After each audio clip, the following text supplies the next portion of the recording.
Harold Respi Show in Aresto. Ito si Attorney Harold Respi Show and this is the Respi Show. Noong Thursday, February 6, inaresto ako ng mga pulis ng Reyna Mercedes sa bisa ng warrant of arrest na issue ng Regional Trial Court ng Isabela. Kung maalala ninyo, ako ay kinasuhan ni Malu Saguban at ni Francis Saguban ng cyber libel, total 2 counts. Pinasa nila sa prosecutor's office. Malamang panalo sila sa prosecutor's office kaya dinala nila yung case sa trial court. At sinabi ng judge, well, mukha namang dapat iharap si Harold Respicio dito for trial kaya nag-issue sila ng warrant of arrest para arestuhin ako. Kaya nung Thursday, inaresto ako ng pulis ng Reyna Mercedes, binuk ako sa presinto, binuk ako sa court, binuk ako sa provincial jail, at sa awa ng Diyos, naka-bail naman ako at layan na ako ulit.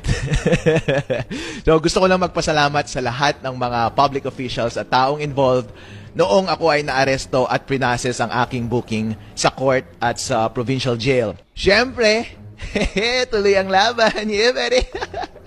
Alright, na malaki ang tiwala ko sa hustisya natin dito sa ating probinsya. Isasaalang-alang ko sa kamay ng ating husgado ang prosesong ito at nagtitiwala ako na sa huli ay mananalo ang katotohanan at ang siyang tama. Yeah, buddy! Alright. At gusto ko rin magpasalamat siyempre sa taong bayan ng Reyna Mercedes dahil sa pribilehiyo na binigay nyo sa akin na ginawa nyo akong sumbungan ng bayan.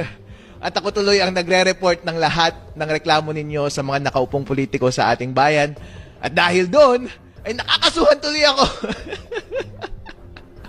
Well, magpapasalamat ako sa inyo sa binigay niyong pribilehiyong iyon at nakikita niyo akong instrument para iangat ang inyong kalagayan dito sa ating bayan at ako'y nagpapasalamat sa inyo sa patuloy ninyong pagsuporta sa akin at papush niyo sa akin na gawin ang lahat ng bagay na ito. Ang pangako ko po sa inyo ay hindi ko po kayo iiwan.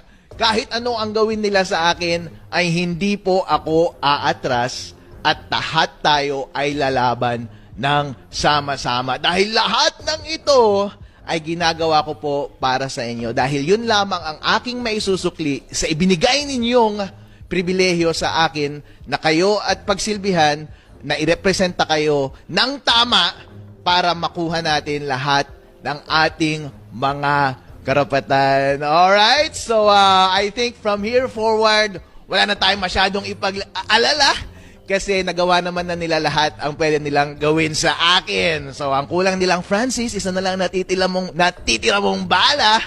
Ang kulang na lang na bala mo na hindi mo pa ginagamit ay patayin ako. Yun na lang ang last, Francis. Pag-isipan mong mabuti kung gagamitin mo yung bala na iyan. Pero so far, from this forward, mga kababayan ko dito sa Reyna Mercedes, wala na tayong dapat pang ikatakot. Nagawa na nila sa atin lahat ng pinakamasamang gawin nila sa atin short of killing me. Promise, mula ngayon, ang may kita na lang natin ay ang liwanag sa dulo ng laban na ito. Hanggat hindi tayo titigil, hanggat tayo ay lalaban, hindi tayo bibitaw, makakamit din natin ang inaasam-asam nating kalayaan. At sa wakas, pantay-pantay na trato sa atin dito sa bayan ng Reyna Mercedes. Alright? So excited na ba kayo na makawala sa pang-aabuso ng mga nakaupong politiko dito sa ating bayan? Excited na ba kayo na makuha ang inyong tanging karapatan mula sa ating gobyerno? Excited na ba kayo na maramdaman din ninyo ang daang-daang milyong pera ng ating bayan? Yes! Nakaka-excite, Attorney Harold Respicio. Alright, yan po ang pangako ko sa inyo, mga kababayan at mga kapatid dito sa Reyna Mercedes. Gagawin ko po ang lahat. Nagawa na nila lahat sa akin. Wala na silang pwedeng gawin pa sa akin kundi patayin ako. Hindi na ako atras. Wala nang atrasan ito. Napasubo na ako. Promise.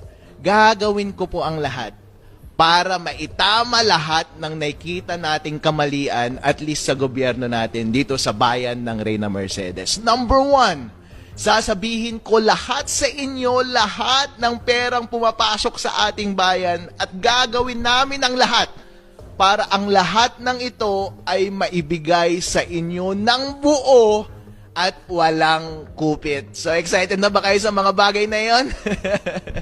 Alright. So hanggat may mga taong mga nagugutom dito sa ating bayan, merong pera naman ang ating bayan. Hanggat merong mga magsasaka na walang trabaho, hindi regular, hanggat hindi pantay-pantay ang trato sa ating mga mahihirap pagdating sa pagbibigay ng benepisyo, hanggat hindi tama ang paggastos ng ating pera ng bayan, hanggat inaabuso tayo ng mga kapitan, hanggat ibinubulsa nila ang pera ng bayan, hanggat ginagasto nila ito para sa kanilang bisyo at luho, hanggat ginagamit nila ang ating pera upang bayaran ang ating mga public officials na sila rin mismo ang mag-aabuso sa atin, hanggat ginagamit nila ang lahat ng perang ito para tayo ay apihin, hindi po kayo iiwan ni Attorney Harold Respicio. Tuloy-tuloy po tayong lalaban, mga kapatid. Kaya ang hinihingi ko po sa inyo ay samahan po ninyo ako. Huwag niyo po akong iwan, bibigyan niyo po sana ako ng lakas para hanggang sa huli ay hindi tayo bibitaw, makamit natin ang inaasam-asam nating kalayaan dito sa ating bayan. Kaya ako po ay kakatok sa inyong mga tahanan. Ako po ay lalapit sa inyo. Ako po ay kakamay sa inyo. Sana'y salubungin niyo po ako. Pagbuksan niyo po sana ako ng pinto. Salubungin niyo ako na may kinang sa inyong mga mata. Bigyan niyo po ako ng napakalaking ngiti. Yakapin niyo po ako. Bigyan niyo po ako ng init ng inyong pag-ibig para hindi tayo tapusin at talunin ng kahinaan at ng kaduwagan. Bigyan po natin ng lakas ng isa't isa para sama-sama tayong harapin ang lahat ng ito hanggang sa huli. Kaya maganda po ang mangyayari ngayong campaign period na ito. Mula ngayon, maganda lamang ang mangyayari sa ating lahat. Maganda po ang mangyayari. Yan po ang ipinapangako ko sa inyo. Hindi ko po kayo bibitiwan. Ibibigay ko po sa inyo lahat ng aking makakaya. Wala nang atrasan ito para tayo ay maka-experience naman ng magandang buhay dito sa ating bayan. Ito po si Attorney Harold Respicio. Nagpapasalamat po sa inyo, sa inyong walang sawang suporta at nangangakong hindi tayo bibitaw, lalaban tayo hanggang sa uli. Yeah, buddy!